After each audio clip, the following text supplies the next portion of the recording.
కానిపాలెంలో కోటి లింగాల వినాయకుడు పేరుతో ప్లాస్టర్ ఆఫ్ పారిస్ కోటి లింగాలను తయారు చేసి దర్శనం పార్క్ ప్లస్ స్టాండ్ ఎగ్జిబిషన్ పేరుతో డబ్బులు వసూలు చేస్తున్నారు. దీనికోసం లంబోదర ట్రస్ట్ నిర్వాహకుడును ఎన్నిసార్లు పర్యావరణం కోసం ప్లాస్టర్ ఆఫ్ పారిస్ వాడొద్దని ఈ చిన్నారి సాహితీ ప్రాధేయపడినా స్పందించలేదు.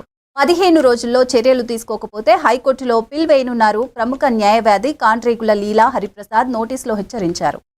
నమస్తే, నా పేరు సాహితి. నేను విజ్ఞాన్ హై స్కూల్లో 8th క్లాస్ చదువుతున్నాను.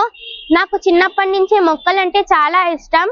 ఆ మొక్కల్ని పెంచి ఎవరిదైనా పుట్టినరోజు కానీ పెళ్లి రోజు కానీ అవుతే ఆ మొక్కలనే బహుమతిగా ఇస్తూ ఉంటాను. వినాయక చవితికి మట్టి విగ్రహాలను ఉచితంగా పంచుతూ ఉంటాను. జీవీఎంసీ వాళ్ళు మట్టి వినాయకులనే పూజించండి, ప్లాస్టర్ ఆఫ్ ప్యారిస్ విగ్రహాలను వాడొద్దు అని ప్రచారం చేసిన జీవీఎంసీ మరి కోటి శివలింగాలతో ప్లాస్టర్ ఆఫ్ ప్యారిస్ విగ్రహాలను పెట్టినప్పుడు దాని మీద ఎందుకని చర్యలు తీసుకోలేదు? నేను చాలాసార్లు చెప్పాను, కానీ ఎవరు దానికి స్పందించలేదు. నేను న్యాయ పోరాటం చేయాలని అనుకుంటున్నాను. కాబట్టి దానికి మా లాయర్ గారైన లీలా హరిప్రసాద్ గారు సార్ మాకు సహకరించారు.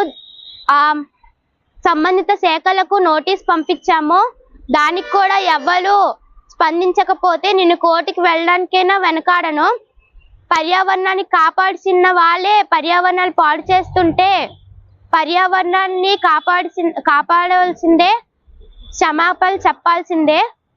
దీనికి సహకరించిన మా నాన్నగారికి, లాయర్ సార్ గారికి నా ధన్యవాదాలు. పర్యావరణాన్ని కాపాడుదాం. నాకు అందరూ మద్దతుగా నిలవండి, సపోర్ట్ చేయండి.